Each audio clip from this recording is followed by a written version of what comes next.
Welcome back. And if you are new to our channel, welcome. This is the home of all things ballroom dance. Today I'll kick off with a comment on the video I recently shared regarding politics in judging. And so thank you, Frank, for your comment. I'll read just a part of that. I've been in the industry for 30 years. It's all politics and money. If you don't play the game with these judges, coaches, organizers, you're not going anywhere. And he continues. And so, hey, thanks, Frank, for backing me up here, because there so many parts of the ballroom dance world are beautiful and ethical and many things, but there are some really shady things in terms of money and politics. And I'm here to share with you the joyful stuff, but also to give you a complete picture, so you know what to expect out there. And if you see something shady, at least you know you're not the only person in the world, and you're not imagining things. So I'm going to touch on world judging politics today. So not the U.S. politics, which is where I'm videotaping from, where the vast majority of my experience is, although I have competed in all the major international comps. Some of you might be from other countries, and I'd love if you could comment with your own experience of politics in your country. Obviously, please don't use names. I don't want to virtue shame or make enemies here, but I do think having an open forum is helpful for us all. I have a number of friends who are former world champions in ballroom and Latin, and these are a variety of people I've taken a lot of coaching with, and I would consider any of them to be my friends, as I'm sure you consider your coaches to be your friends. And this was very insightful to me. I asked one of them, why did you guys retire? And he responded, you know what? I got taken advantage of and tired of all these political lessons, pretending like I was learning something from someone that I pretended was better than me so I could get their marks. I've already won my titles and I can move on with my career, and put that feather in my hat. I thought this was amazing that he would be so forthright, especially with me, early on in my pro career, kind of, trying to work my way up the ranks, like, wow, is that what's ahead? And certainly, in my opinion, the politics worldwide are even worse than you're going to see in the United States or locally. And I'm going to share some stories with you, that being just one of them, okay, guys? So there's a couple competing world ballroom dance organizer associations. I don't want to go down that bunny hole, at least on YouTube, because there are many people that are very strongly in favor of one or the other, and I'm not going to try and persuade anyone to change their mind. Everyone's mind is made up, but I promise you there's a lot of strong feelings out there about who thinks who is fair and who's not, and sometimes the truth is in the middle, guys. So in all countries that I know of, the United States does a pretty good job. And there are a number of countries that do a good job, guys, not just mine. I'm coming from my perspective of my home country. We have an organizing body for pros and comps called the NDCA. Is there corruption? Yes, and I'm going to get into more of that in future videos. But today I'm talking about these organizations outside of the United States. And from what I've heard from multiple friends, the worst corruption is in Russia.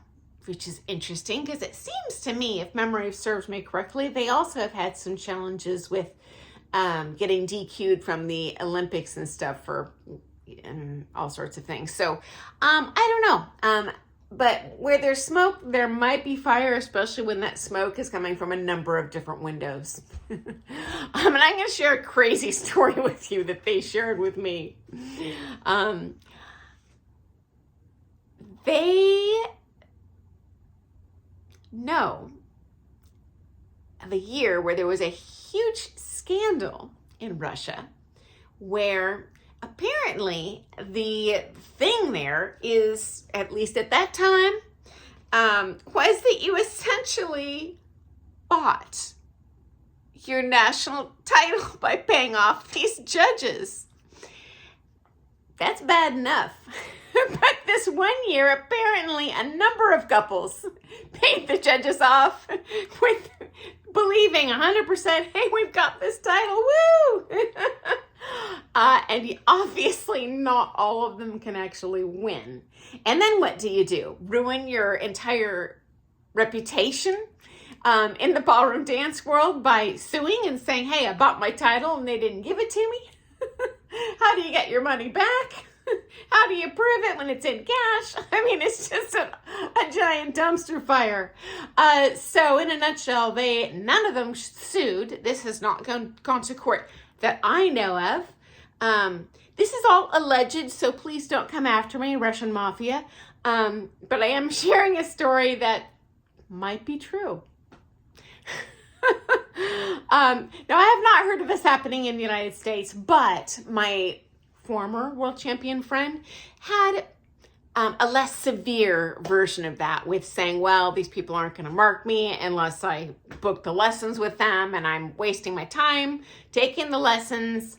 Does this type of shady political stuff and financial stuff happen? Yes. And I'm going to post more about that financial stuff in the future. In my opinion, the pro-ams particularly are hard hit by this, but I'll go into details about that later. I'm already above that 7-minute mark here, guys. Now, I'm not throwing shade specifically at Russia. God bless you if you're Russian watching this. And certainly, I am sure there's corruption in any country. There's corruption in any industry, so it's not exclusive to ours. And I can't reiterate enough. Yes, the vast majority of people here are great.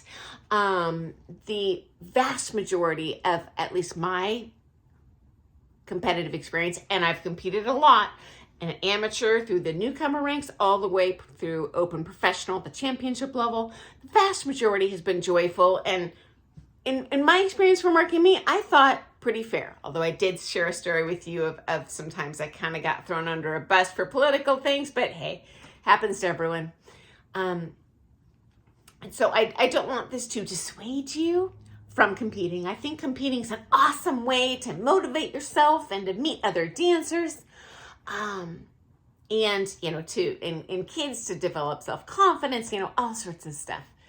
But I also want you to go in with the full picture, of what to expect and not to be devastated if in a certain comp you don't get the marks that you kind of expected, or that even if you watch the video, you're like, man, I'm just not seeing it. How did this couple beat me? It does happen. Just enjoy the ride. And it's about the big picture and the long term, you becoming the best dancer that you can be.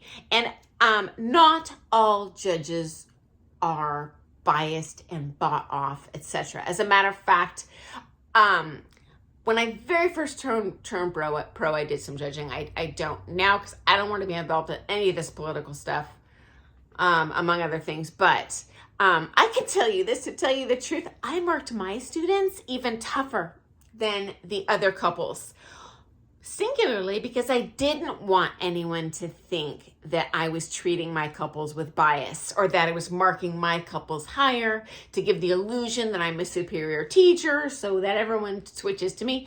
They did well anyway. And the way the judging system works, at least in the United States, we do have multiple judges on the panel, which does protect the competitors more, because you can have one correct person or two people in cahoots with each other. But, you know, it would take quite a bit of work to get the whole panel, you know, into some sort of corruption scheme.